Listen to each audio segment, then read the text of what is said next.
গোটা বিশ্বের মুসলিমদের ঈমানের ডাকাতি করে যারা, তাদের মাঝে অন্যতম হলো তথাকথিত সেই চরমপন্থী রাফেজি ও শিয়া। বাংলার বুকে নির্ভেজাল তাওহীদ ও সুন্নাত দাওয়াতি কাফেলা, এটির নাম কি আপনারা বলতে পারেন? বাংলাদেশ জামায়াতে আহলে হাদিস।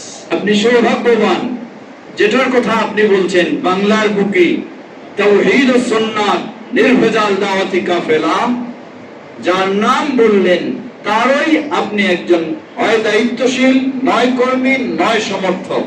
তাহলে আপনি কি নিজেকে সৌভাগ্যবান মনে করছেন? বলুন আলহামদুলিল্লাহ। মনে রাখবেন, সকল দলই দাবি করে তারাই হক, তারাই সঠিক, এটা সবাই দাবি করে। এমনকি যারা সবাই আমরা বুঝি এটা বাতিল দল, তারাও নিজেকে কি বাতিল বলে না হক বলে? বিশেষ করে আসছে সামনে কোন মাস? মুহররম। মুহররম মাসে কিসের আওয়াজ শোনা যায়? কিসের মিছিল দেখা যায়? তাজিয়া।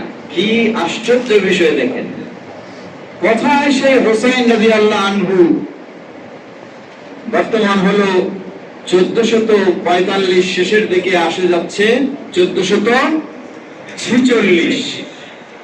সেই 60 হিজরিতে হোসেন রাদিয়াল্লাহু আনহু শাহাদাত বরণ করেছেন। তার প্রতীকী কবর তৈরি করে আজকে আমাদের সামনে তাজিয়া মিছিল তৈরি করছে। লা হাওলা ওয়ালা কুওয়াতা ইল্লা বিল্লাহ। এর চেয়ে নির্বোধ ও ভ্রান্তির আর কি আছে? গোটা বিশ্বের মুসলিমদের ঈমানের ডাকাতি করে যারা, তাদের মাঝে অন্যতম হলো তথাকথিত সেই চরমপন্থী রাফেজি ও শিয়া। এই শিয়াদের মাতাম হলো, শিয়াদের এই আয়োজন হলো এই মুহররম মাসে, তাদের এই মিথ্যা কান্না। হোসেন রাদিয়াল্লাহু আনহু তিনি কি বেনামাজি ছিলেন? তাহলে একজন হোসেন রাদিয়াল্লাহু আনহুর জন্য জীবন ফানা করে দিয়ে রক্তাক্ত করছে নিজেকে, অথচ সে 5 ওয়াক্ত সালাত পর্যন্ত আদায় করে না। তাহলে কি সে হোসেন রাদিয়াল্লাহু আনহুর অনুসরণ করে? যদি করত তাহলে সে অবশ্যই সালাত আদায় করত। সালাত নয়, বরং হোসেন রাদিয়াল্লাহু আনহু তিনি কি আবু বকর রাদিয়াল্লাহু আনহুর বিরোধী ছিলেন?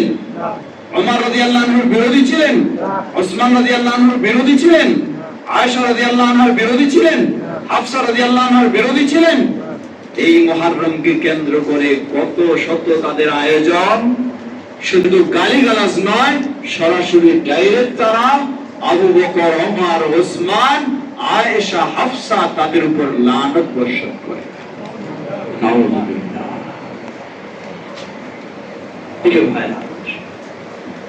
যেটি বলতে চাচ্ছি না, এই ভ্রান্ত চরমপন্থী শিয়া যাদের সবচেয়ে প্রতিবাদ করে যারা, তারাই হচ্ছে কারা? আহলে হাদিসেরা। কিন্তু আশ্চর্যের বিষয় হলো, বিচ্ছিন্ন যদি কোনো আহলে হাদিস মসজিদ থাকে, সেটাকে অন্যরা কোন মসজিদ বলে? হ্যাঁ, শিয়া মসজিদ বলে আবার অপবাদ দেয়। কি আশ্চর্যের বিষয়! অথচ আহলে হাদিসেরাই সবচেয়ে এই শিয়াদের প্রতিবাদ।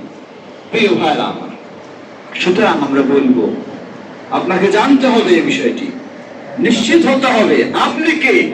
নিজের পরিচয় আপনি যত নির্ভেজাল ভাবে নিশ্চিত ভাবে জানবেন, তত আপনি দৃঢ়তার সাথে আরেকজনকে বলতে পারবেন। আপনার পরিচয় সম্পর্কে ভবিষ্যৎবাণী করেছেন 1400 বছর পূর্বে নবী মুহাম্মদ সাল্লাল্লাহু আলাইহি ওয়াসাল্লাম। তিনি বলেন, লা তাজালু তাইফাতুম মিন উম্মতি যাহিরিন আলাল হক লা ইয়াদুররুহুম মান খাযালাহুম হাত্তা ইয়াতি আমরুল্লাহ ওয়া হুম কাযালিক। রাওয়াহু মুসলিম। আমার উম্মতের মাঝে সর্বদা একটি দল, তারা হকের উপর প্রতিষ্ঠিত থাকবে, যতই তাদের বিরোধিতা করা হোক, ক্ষতিগ্রস্ত করার চেষ্টা করা হোক, তাদেরকে ক্ষতিগ্রস্ত করতে পারবে না। তারাই হচ্ছে আজকে কারা? আহলুল হাদিস। বলুন আলহামদুলিল্লাহ। তবে মনে রাখবেন, আপনি আহলুল হাদিস, 5 ওয়াক্ত সালাত নেই, আপনার বাড়িতে মেয়েদের পর্দা নেই, তাহলে কি আপনি ওই নির্ভেজাল দাবি করতে পারবেন? না। তাহলে আমাদেরকে শুধু দাবি নয়, আমাদেরকে খাঁটি আহলুল হাদিস হওয়ার অবশ্যই চেষ্টা করতে হবে ইনশাআল্লাহ। তাই একদিকে আমরা আহ্বান জানাই যে আমরা খাঁটি আহলে হাদিস হব, অপরদিকে আহ্বান জানাই এই হকের দাওয়াত আপনাকে ছড়িয়ে দিতে হবে, এই দাওয়াত আপনাকে অন্যের কাছে পৌঁছে দিতে হবে। ইনশাআল্লাহ কবুল করাবেন কে? আল্লাহ। যা দিনে দিনে আমরা দেখছি, দিনে দিনে বৃদ্ধি হচ্ছে।